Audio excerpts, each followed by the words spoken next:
We have a fake golden buzzer and a really creepy guy named Death, but some also great, amazing acts. Don't go anywhere. You're watching AfterBuzz TV. You're tuned in to AfterBuzz TV, the ESPN of TV talk. Now, let the buzz begin.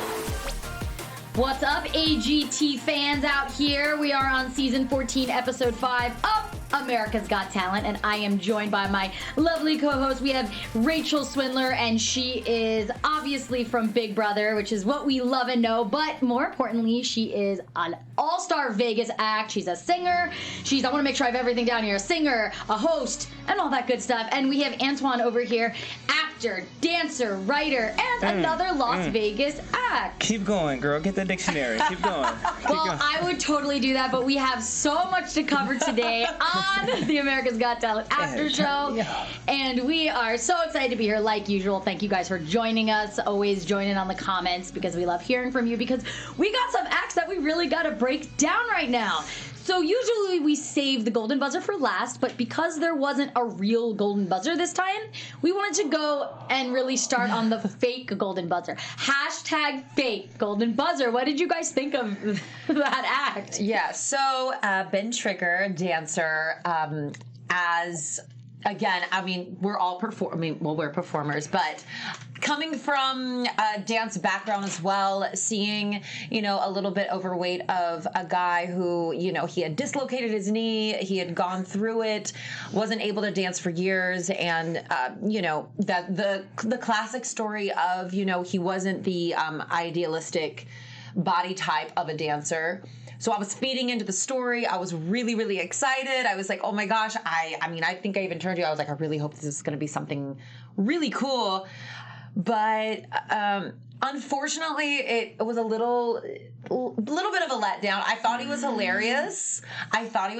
And I did think he had some really cool moves. But I was expecting a lot more for the buildup. I was expecting a lot more out of him. I thought he was hilariously terrible. I mean, goodness. You know how some people come out, they kill it, they nail it, and they get the golden buzzer? Man, he ain't do none of that. I don't think he was bad. Like, he wasn't bad. He obviously, because he's a little overweight, he could do splits, he could do some stuff, but, not AGT worthy, I don't think. But everyone, they all said so. I definitely was thankful it wasn't the real golden buzzer, because I would have been very disappointed in America's Got Talent. Thank God. You know what he was missing, though? Talent. Talent. He was missing talent the whole time. Yeah, I'm glad that I was afraid. I thought it was a segue into Julianne, because she's a dancer. I thought they were building that up, and I thought that she was gonna be I don't know. I thought they'd incorporate it to actually be a golden buzzer. So I'm really happy that it's not. I would have been happy if it actually was the golden buzzer and he had actually had which we'll get into later, the one contemporary couple that we saw tonight. If I had seen talent to that level from him, I think I would have been floored, and I would have said golden buzzer extreme. But after what I saw just now, well, speaking of our contemporary dancers, that's Izzy and Easton, and let's talk about them, because it was a perfect way to bring them up. Perfect. They were the contemporary dancers, and they were, oh my God, they're young. I didn't get their ages, but I think they're around. I didn't get their ages too. Probably around 10 or 8, 9, 10. Yeah, they're not old enough to vote yet. Definitely not old enough to vote. Absolutely not. But they do a lot of other things. They were if Julianne, I have a feeling she's going to be doing a golden buzzer for a dancer, so I'm surprised that it wasn't them. What did you think? I thought they were so good, very strong, very likable and relatable.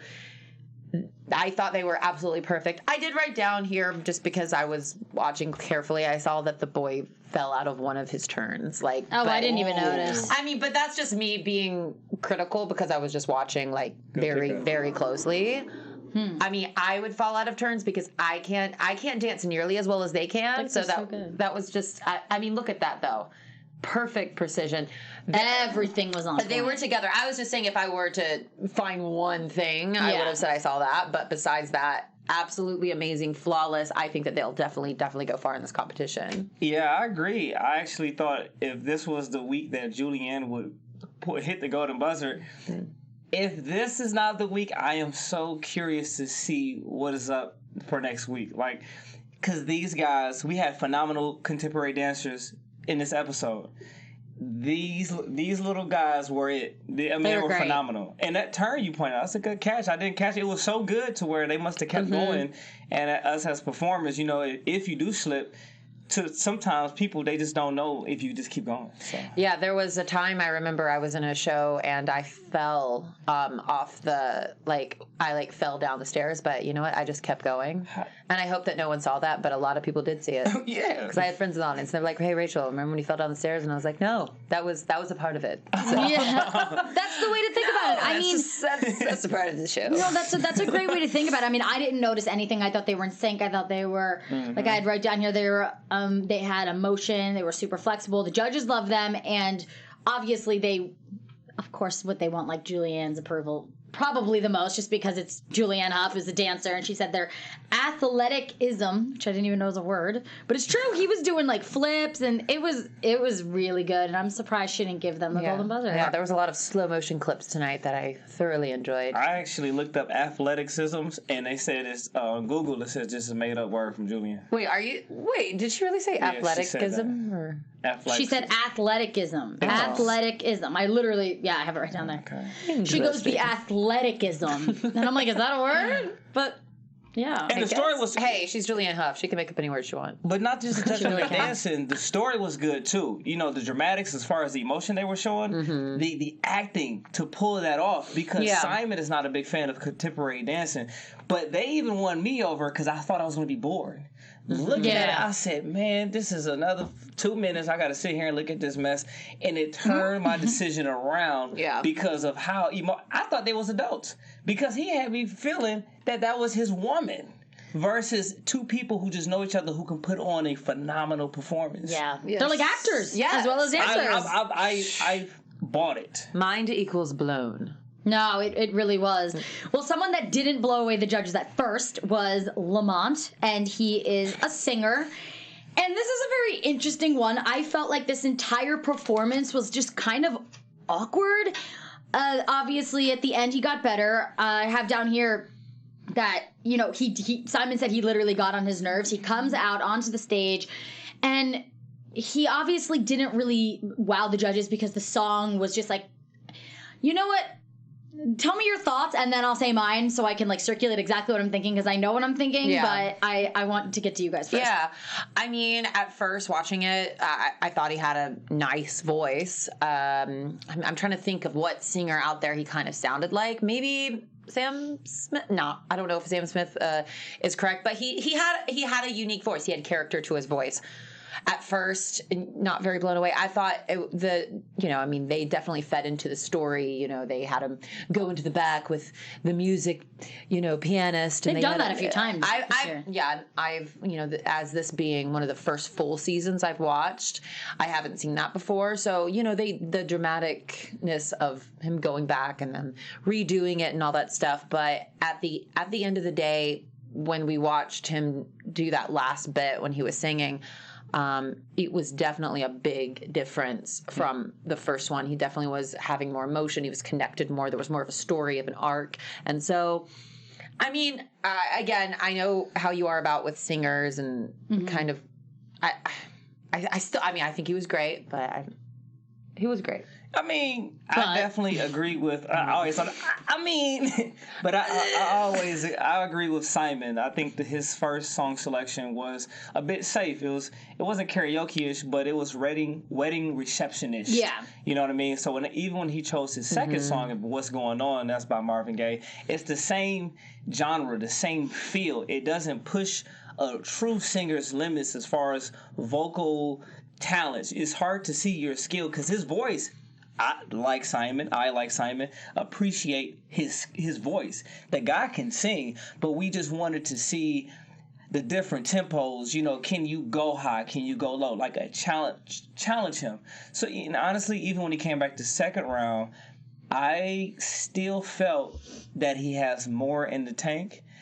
Definitely felt that his song he chose was new, and it is hard to learn a song in 30 minutes. However, I still feel that it was relatively safe. Oh, he had longer than 30 minutes, probably. Yeah. Oh man. But do you guys think that the song was that much different? Because I know we were talking about that, and I'm like, do you think it was that different? I just think in a sense of like he was fighting for his life on the AGT stage. So he did connect more. He knew in that moment, this is my last chance. So in that sense, he connected more. But like song choice wise, I thought it was actually not that different. I just didn't like that the way he was like kind of challenging Simon. Like if Simon said anything to me, I would take exactly his advice. Simon knows exactly what he's talking about. Simon was like, your problem is you don't take risks. And he just kind of was like acting cocky. Simon even said like he didn't know if he liked him. He was acting cocky. Toward the end of it, he did come back, and Simon said that he did like him. But it was just a very awkward transition and everything to me personally. Yeah, and Simon is daddy, so we have to listen to Simon. Well, even though Simon ain't my daddy, I just still want to say daddy. You have you're my daddy, dog. So you have to listen, because I thought he was done. Like you done something. Like you gone. Yeah. Because Simon is a person who put out many different groups. He's the individual you want to pay close attention to, because he can give you that advice that'll put you on a different stratosphere. Yeah. So if there's anyone you want to listen to on that panel, as far as when you are a singer, it is Simon Cowell. That's why I don't get it. I was confused. I'll listen to you, Simon.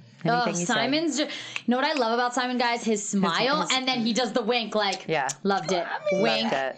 Or, oh my God, he's amazing.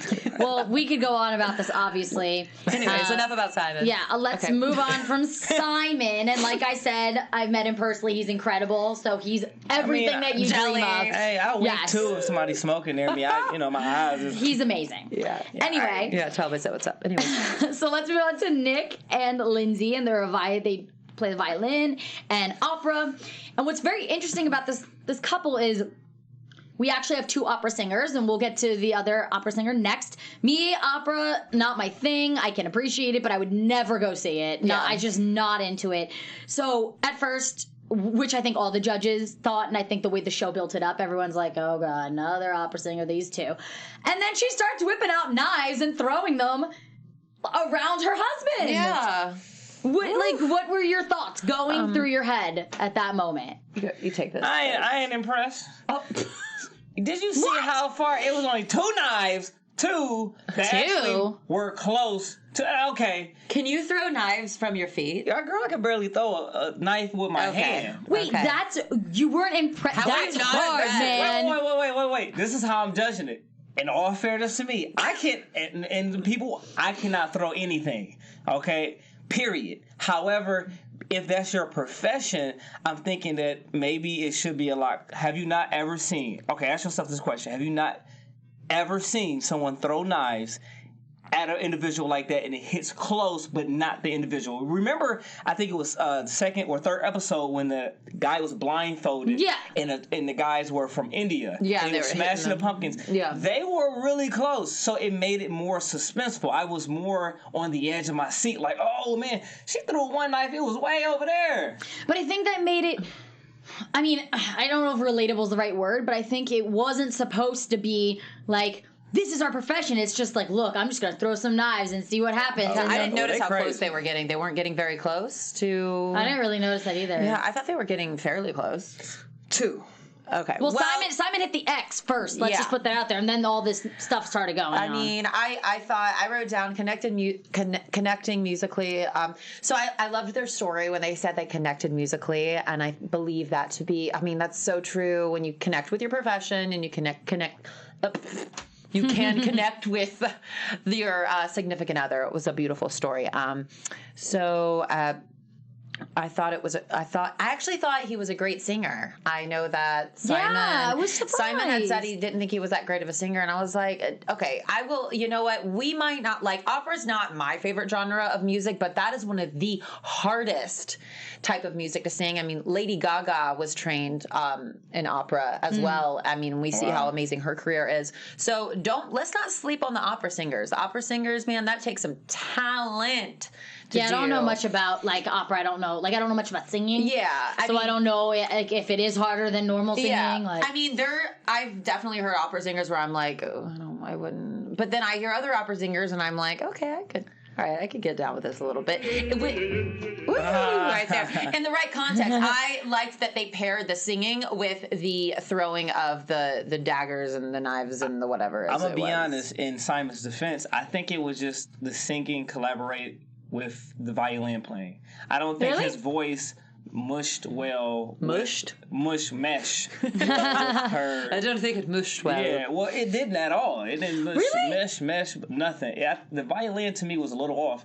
I think I think the action came in. I think they had to go to throwing knives. It had to go somewhere or they were going to get eliminated. Mm-hmm. Yeah. Well, Simon hit the X. So that's originally how it started. Somewhere. So. Well, I think another opera singer that impressed us all was a man, and she's 10 years old. She's an opera singer. She gets on that stage. She's so cute. She's just running around, and like I think she had like a stuffed animal or something, and she was just so cute and so happy and like a normal 10-year-old. She gets on that stage and starts belting like she's freaking 25 years old. Antoine, I need to know your thoughts over there since you're the Simon of the group. And don't you dare say anything bad about her. Go. I'm going to start off positive. Starting off positive. Disney Channel, hook her up. I definitely could see her on the Lion King soundtrack. She will make Kids Bop 87, definitely. Opera. What? Again, I think, no. Broadway, doing Disney shows, $1 million worthy. That's how you have to think when I'm thinking about AGT. She was good. She was great. But I don't think she was $1 million worthy. So do you think Izzy and Easton, the dance people, were $1 million act? Because I don't. But I think they were absolutely incredible. But maybe it's just a preference of who I would go see. And I wouldn't. You know, I think they all were cute. But I think she can get a job right now. I don't know why in Florida, being that you have Orlando up the road or hours away, however far they are from Orlando, that she has not made some type of impact in her hometown, because voice is Disney. Orlando is Disney, just like Anaheim here is Disney. But how do you think she's not incredible? Like, I don't get, how do you think she's Disney? Like, I'm confused. Who sings opera like that on Disney? Who has a good voice like that on Disney? They're going to create it. Maybe Frozen 5. I mean, they coming out with every now and then Dumbo sequel. Rachel's making some faces. Okay, give us what you're thinking. So I'm going to say this right now. Mark my words. She is going to be the winner of America's Got Talent. What? Yes. Oh. Yes. Oh, see, I don't think she's going to win. She's going to be the winner of America's Got Talent. 100%. I'm calling it right now. She called Drop the mic. She's going to be the winner. Okay? And I'm going to say that right now because this girl's got talent. She's different. She's out of the box. I think she's going to have it. I think she's got it. I think she's incredible. I think she's amazing. But is America going to resonate with opera? Yeah, they are. I was moved. I don't know. I don't know. I think it's a good one. Okay, we got a singer usually wins, except for last year, my boy Shin Lim, who's amazing, a magician.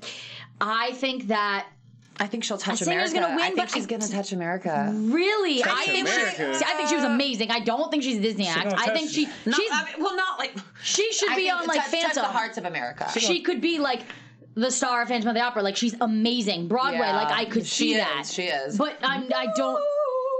Okay. There you go. You got it. She can touch my eardrums. I sang Phantom of the Opera once. But how do you not hear her and think her tone and just, even if you don't like opera, I don't like opera. There's just something about her. There's something about her. And I still liked it. Well, I still thought she was good. She's adorable. She's cute. No, the voice. Yeah, but okay, it's opera. You're touching the crap out of my eardrums. I get it. You can sing, but how much with opera? Unless you have graphics in the back. Let's be realistic here. I agree with that, but I think she's amazing. Unless you have graphics in the back, some type of, I don't know, help from somewhere or sparks.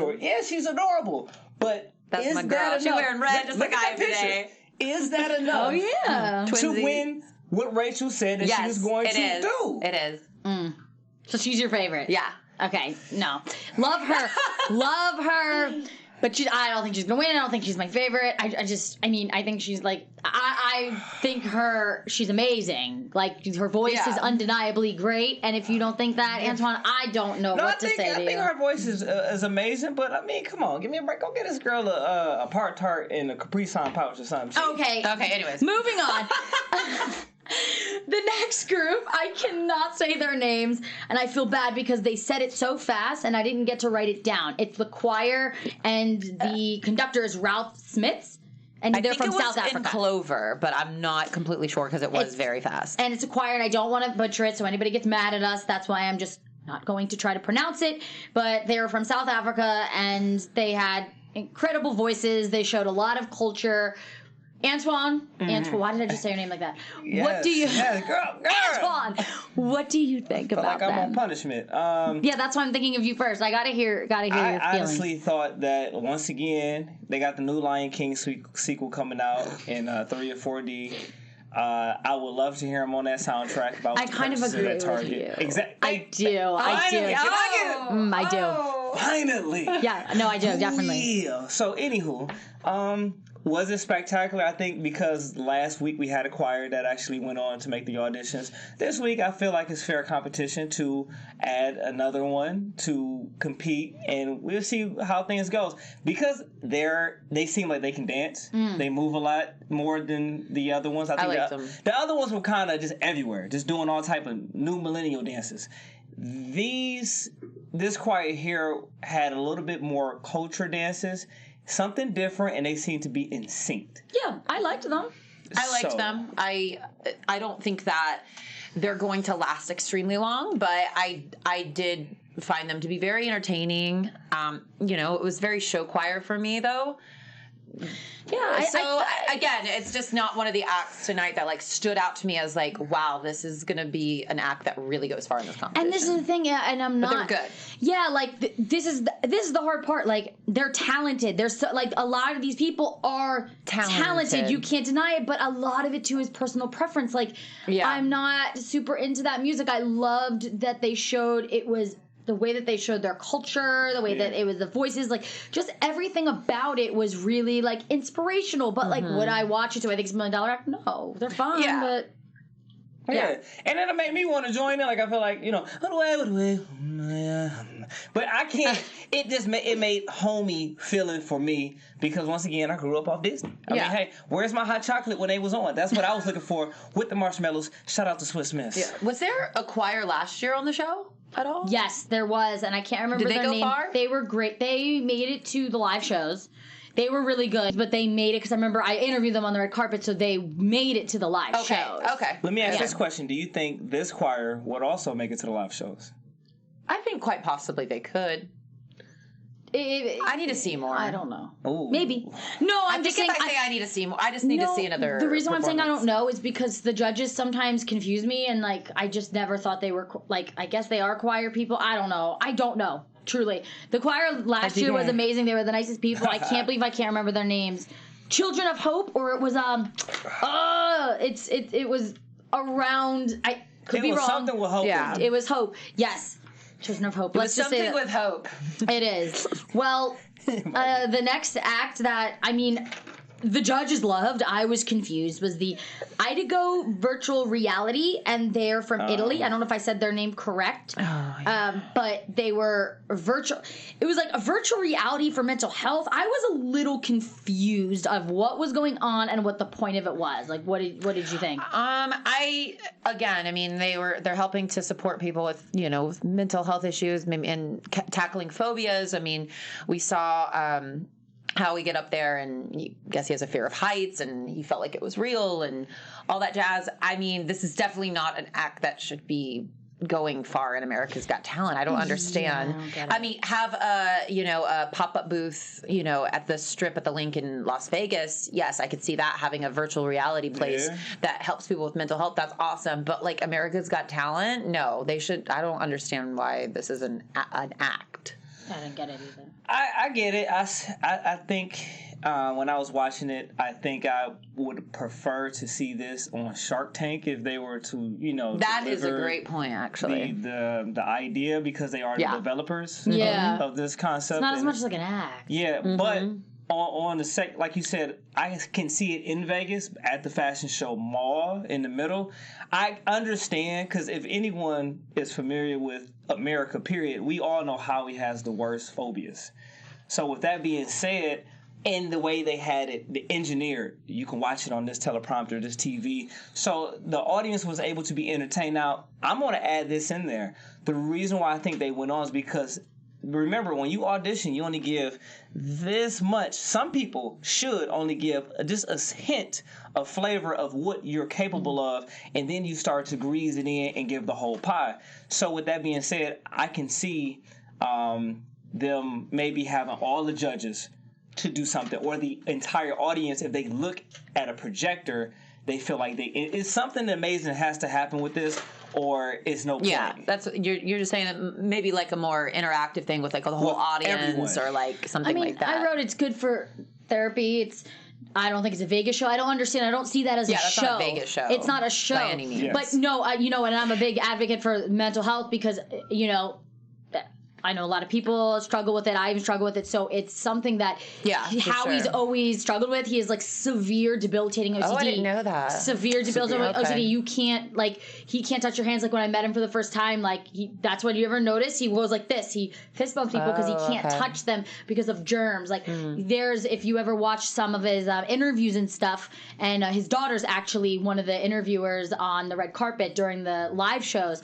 And me and her got talking, and she was saying, she was open about it. It's nothing like a secret. Like, he's talked about it before, that, he had to live in the back house before because, everything germs-wise, and it affected the whole family. Wow. He wasn't even... so for him to do that was, I couldn't even believe he did that. And I did write down here, and I know I had said to you, just imagine if somebody was doing that that doesn't have a personality like Howie does, or doesn't That's what you said. Yeah, I was gonna say that. Like someone that doesn't have a personality that we were, laughing at, and oh my gosh, this and that. If we get somebody up there that's not a person, that's actually somebody has a fear or phobia or something that I don't know. I just that's not going to be a show if you don't have a personality in that position. Being that Howie Mandel is first and foremost a comedian, it helped us look at the entertainment of the act. Exactly. If he kind of was stale and just was really a person without a comic relief, it would have just been wow, I'm really scared for this person, rather, wow, this is entertaining because he's acting the fool, he's collaborating, he's talking,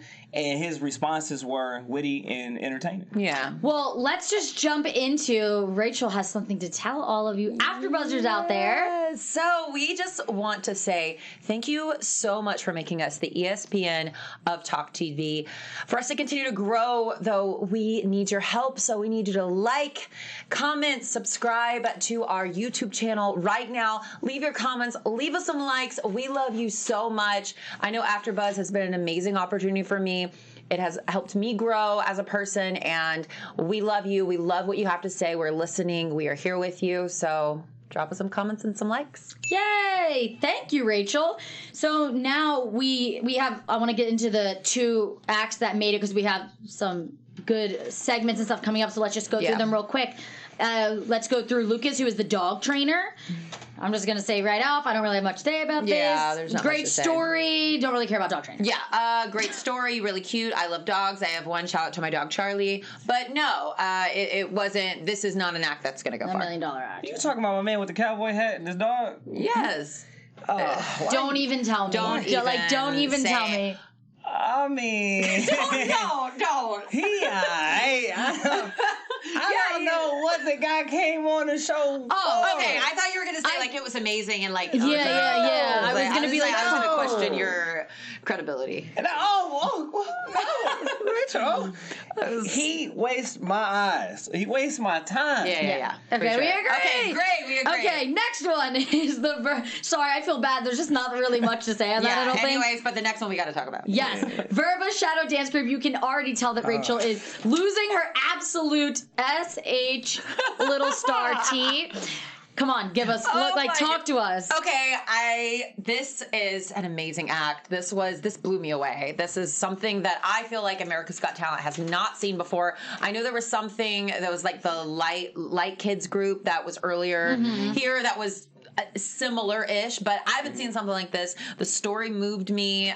It was beautifully done. I thought it was so out of the box, so interesting. This act is going so far, top 3 to I don't even know. This act is going to the end for sure. Oh, for sure. Oh, you agree? Honey, this is the first time I've cried since the first episode. I know you were emotional the first episode, and then you got to be hardcore Simon. I didn't have my tissues, so I brought my sock here. I hope you didn't wear that today. That's my baby sock, but at the same time, Yeah, I really hope that you didn't wear that. But it was beautiful, creative. It touched every sad face emoji to my cell phone. It made me tear up. I couldn't believe how good the dancers were. Then they kind of played both ends by being off the stage on the big screen to coming on stage.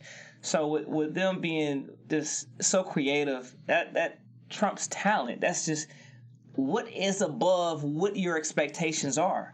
I did not expect that. Yeah, they are I believe they are the definition of America's Got Talent.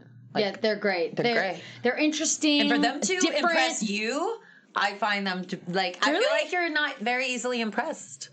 Are you human? I mean, what about him? He's worse. He is worse. But for you, I just feel like it's not. I feel like I'm a little more easily impressed. Yeah. But so it's interesting. I know, and it sounds so bad because it's like, oh, if I'm not easily impressed, like I can't do half the stuff that these people do. Of course, yeah. But it's just like as a viewer, like I think about what I would want to watch, and no, I thought they were great. I thought that they were different, they were interesting, entertaining. It told a story. I really liked them. Dancing, acting. Guys, they got it all. But you know who didn't have it all? His name was Death. And he was 2.4 billion years old. We're just going to go. They didn't really show that many people that didn't make it through, but I think they showed like a good amount of him that I think it's worth talking about. Yeah. Well, is it worth talking about? Because I don't have much to say. So 2.4 billion years old, dad is God, mom is Mother Nature, stand-up comedy. I wrote not funny, and I didn't get it. Yeah. So that was my comments. So. Don't tell me you did. And don't dare be like, don't. I'm going to be like actually mad. No, I thought it was funny. This is the first week that I think the panel all agrees on everything because something really wasn't working for me about that. Okay, good. No, I always get confused. I feel like he's gonna be like, and disagree with us, and then he's like, no, because I think he was just he escaped Gotham City or something. Like the guy is his whole act. I see where he was going. I see as a comedian, especially remember last week we had a guy that did strictly tequila. So I see oh my God. The direction. Oh God, that one. The identity of a comedian. Like his character, he's so tied. It's like white on rice. Like I am death. That his humor was just not it. No one bought into the idea of this particular character. It just wasn't interesting or funny. It was creepy. It was whack. It looked like a 99-cent store costume. It was just Party City just didn't do him well at all. Yeah. Well, usually we talk about our golden buzzer as our last act, but we already went through the fake golden buzzer, so now it's time for Rachel's special segment. All right. Ba-ba! What is up, everybody? We are going to do another special segment. We're going to change it up this week. We're going to be talking about what are the top 5 shows in Las Vegas currently right now. This is according to Gwen Stefani. Sorry, that's my favorite one that I've ever seen. So this is actually just according to a Forbes article on October 1st, 2018. So things might have changed since then, but we are going to go off of this article. Number 1 show, Absinthe. Number 2 is... Wait. Let's go through some of these because I don't know what that is. So, number 1, Absinthe. This is the type of show. This is my actual favorite show in Las Vegas. Have you ever seen Absinthe? I have not. So it's at Caesar's Palace. It's basically a circus type show, but it starts off with a comedian and it has a singer and it has all different types of acts of the show. What makes the show is there's two comedians that go, it's a male and a female, and they kind of like banter and go off of each other. It is absolutely hilarious. And an act that was on last year, I think it was the brother sister act, the skating. The one, they go around their brother sister. I think one of her name was Emily London. I know, yeah. One of those. Anyways, they were like a hot brother sister couple. But anyways, that's the number one show in Las Vegas right now. Really cool show. Number 2, Cirque du Soleil, the O show. Number 3, Cirque du Soleil Love, which I've seen. Great show. Beatles music. Number 4, Celine Dion. Oh, she's, I mean, I'm not surprised that she's up there. But, and then number 5, Matt Franco, who is an America's Got Talent alumni, correct? Oh. So Matt does magic, correct? At the Lake Casino. No Gwen Stefani. Sorry. No Gwen. Well, why? I don't know. What about Britney? Well, I know she's not now, but she was now. And there. I believe Celine Dion. I don't know if she's currently playing right now or I'm not sure, but they alternate. This is kind of just to give you an idea. I mean, the Cirque du Soleil shows always do the best in Las Vegas because it's a Vegas show. It's a Vegas style show, just acrobatics and stuff. So I thought it would be interesting if we wanted to touch on maybe for a minute on the acts that have gotten through so far that we think kind of fit in this genre that we see here. I mean, I wrote down Dom Chambers, who was the magician that did the beer act. I thought that was super, super interesting. A super creative magician. That was cool. I thought, I'm like, he could fit perfectly. Like, I don't know exactly what Matt Franco's magic is, but I just chose a couple acts I thought could be in Vegas right now performing on this level. I put Edison and Leon, the two the older men. I could see them. I could see them in Absinthe right now. They're so interesting. Really? Oh yeah, for sure. Marina, who is I could see them in like the smaller casino casino act. Not like the major. I can see them in the bathroom.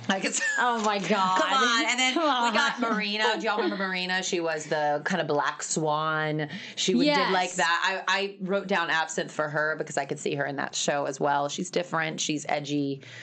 I put, we have Eric Chin. I think he was on the first episode, magician. Yes. My boy Patricio. I cannot wait to see more of him. Remember? He's okay, I think I'm just excited for the auditions to be over. Honestly, I was just going to say, I'm so excited for the auditions to be over because there's so many people that made it through that, not that I forgot about, but you're reading them, I'm like, oh yeah. Oh my God, forgot. And it's because there's so many auditions. Like, I'm ready for the auditions to be over. What about you guys? I know you are, Rachel. What about you over there, Antoine? I'm interested. I'm happy they're almost over, but I'm so geeked for next week. I am truly. I'm wondering who's going to get that golden buzzer, and I can't wait to talk about that. Exactly. Yeah. So is that all for your special segment, Rachel? That is all for my special segment. Boom, boom, boom, boom, boom. Thank you. Awesome. Well, we are, obviously all of us are super excited for the auditions to be over. I mean, that sounds like bad. It's not that we don't like the auditions, but like we're ready to really see the acts and for them to continue. And we love AGT. We know you guys love AGT. Be sure to give us a thumbs up, comment, because we genuinely are obsessed with this show. Let us know where we can find you guys. So you can find me. Can I cut in real quick, you guys? I have one special news topic. Me too. You got one oh my God, guys! I'm so sorry. I didn't mean to do it. Let's rewind. I don't see that. Right, rewind. All good.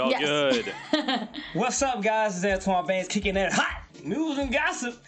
Gabrielle Union, the judge on AGT, her husband Dwayne Wade, former retired All-Star NBA player, is receiving heat for supporting his own son, 11-year-old Zion, for going to his first Pride Parade in Florida.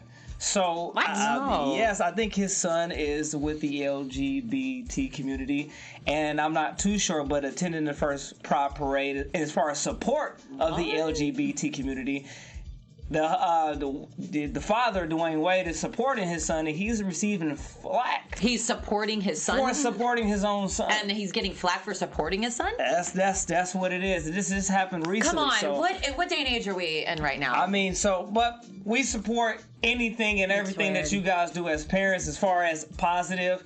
keep being yourself, find out who you are. And he did an interview to where he just kind of was still supporting his son in the right direction. So as he should. Good for you. Fans are not happy with Howie Mandel's golden buzzer at all. Ooh. So remember, I'm not either. Episode 2, Howie gave Joseph Allen the golden buzzer. He was the singer / rapper / where's his talent? He kind of had the best moment in the episode because he received the golden buzzer at the end from Howie. Fans kind of gave backlash on that, but hey, it's neither here nor there. We off to the next episode, but that was on Howie. I agree with all those people. I don't know about you guys. Julianne also opened up about her health condition, and excuse me if I'm not saying this correctly. It's called endometriosis. It's something. Yeah, it's okay. Endometriosis. Endometriosis. Yes. So there you go. So her and her husband is actually, I want to say, seeking different things to actually try to conceive a baby. Mm-hmm. So congratulations to them. We support you guys, and I hope that you're able to do so. Yes. So. Well, we are. Is that all we got for news and gossip? We got a lot this week. Yeah, that was a lot. Well, sorry for cutting you off. We rewound, but now we're fast forwarding back, and I want to know where we can find you guys. So you can find me on Twitter at Rachie Swin, or you can find me on Instagram at Rachel Swindler. So come find me. Let's talk. Let's chat. DM me. You can find Antoine Baynes at www.antoinebaynes.com or Simply Different 87. And also, for more on Julianne Hough, check out Excess Hollywood for the rest of the interview. And you can find me at Justine DiVanna. I do makeup. I also do hosting, so you can find me there. Check out my page. And until next week, for the last auditions, we will see you then. Our founder, Kevin Undergaro, and me, Maria Menounos, would like to thank you for tuning in to AfterBuzz TV. Remember, we're not just the first, we're the biggest in the world, and we're the only destination for all your favorite TV shows. Whatever you crave, we've got it. So go to AfterBuzzTV.com and check out our lineup. Buzz you later. The views expressed herein are those of the hosts only and do not necessarily reflect the views of AfterBuzz TV or its owners or principals.